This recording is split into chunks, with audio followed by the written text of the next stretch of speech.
ఈ video delete కాకముందుకే చూసేయండి. కేంద్ర హోంశాఖ సహాయక మంత్రి బండి సంజయ్ గారి కుమారుడు బండి భగీరథ్ ఒక మైనర్ బాలిక కేసులో ఉన్నాడు. అతను నిందితుడు కాదా అనేది కోర్టు నిర్ణయిస్తుంది. కానీ అతను లొంగిపోలేదు. అతను పోలీసులు కూడా లొంగ తీసుకోలేదు. అదే ఒక సామాన్యుడి మీద పోక్సో యాక్ట్ చట్టం కేసు నమోదైతే, ఉదాహరణకు ఫన్ బకెట్ భార్గవ్ అనే ఒక యూట్యూబర్ 2021లో 14 ఏళ్ల బాలికపై మోసం చేశాడని పోక్సో యాక్ట్ చట్టం కేసు తన మీద పెడితే, ఒక్క రోజులో వితిన్ 1 డేలో తనని అరెస్ట్ చేసి 20 ఏళ్ల జైలు శిక్ష విధించారు. అతను ఇప్పటికి కూడా బయటకు రాలేదు. అతనికి ఆ విషయంలో జరిగింది కరెక్టే. కోర్టు మంచి నిర్ణయం తీసుకుంది. ఎందుకంటే పోక్సో యాక్ట్ చట్టం అలానే ఉండాలి. అదే సామాన్యుడికి జరిగిన న్యాయం రాజకీయ నాయకుడు కొడుకుకి జరగట్లేదు ఇండియాలో. ఎందుకంటే ఈ కేసే ఉదాహరణ. పోక్సో యాక్ట్ చట్టం బండి భగీరథ్ మీద నమోదైంది. కానీ 5 రోజులైన పోలీసులు అదుపులోకి తీసుకోలేదు. ఎందుకంటే ఆయన కేంద్ర సహాయక మంత్రి కాబట్టి. ఇదే విషయాన్ని ఎవరు చర్చించట్లేదు ఇంటర్నెట్లలో, వార్తలలో. ఎందుకంటే అతను రాజకీయ నాయకుడు కొడుకు కాబట్టి. తెలుగు హీరోయిన్ అయిన ప్రత్యూష మీద 2002 ఫిబ్రవరి 24 రేప్ చేసి చంపేస్తే ఒక రాజకీయ నాయకుడుకు వాళ్ళ ఫ్రెండ్స్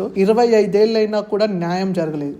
ఈ విషయం మీద ఏ హీరో ప్రశ్నించలేదు, ఏ ఇన్ఫ్లుయెన్సర్ ప్రశ్నించలేదు, ఏ మీడియా ఛానల్ కూడా స్పందించలేదు. కానీ మంచు వారి ఫ్యామిలీలో ఒక డైమండ్, అతను మాత్రం ట్విట్టర్ లో నిలదీశాడు. కేంద్ర హోంశాఖ మంత్రి బండి సంజయ్ గారి కుమారుడు బండి భగీరథ్ కి సంబంధించిన ఇటీవలి పోక్సో కేసు నన్ను తీవ్రంగా బాధించింది. ప్రతి మైనర్ బాలికకు ఎలాంటి పరిస్థితుల్లో అయినా న్యాయం జరగాలి. న్యాయం జరిగేలా చూడడం కోసమే పోక్సో చట్టం రూపొందించబడింది. నేను గట్టిగా నమ్ముతున్నాను. అధికారం, హోదా, పలుకుబడి లేదా స్థాయి ఎవరు అడ్డు రాకూడదు. రాజ్యాంగం మరియు చట్టం తన ప్రకారం తను చేసుకొని పోవాలి. ప్రతి బాలికకు సమానమైన న్యాయం జరగాలి. ఇది రాజకీయాలు లేదా వ్యక్తిగత విషయాలకు సంబంధించింది కాదు. సత్యం బయటకు రావాలి, న్యాయం గెలవాలి. న్యాయం జరగడమే కాకుండా న్యాయం జరిగినట్లు అందరికీ కనిపించాలి. దాంతో చట్టం ఎవరికి చుట్టం కాదని అందరికీ నిరూపించాలి.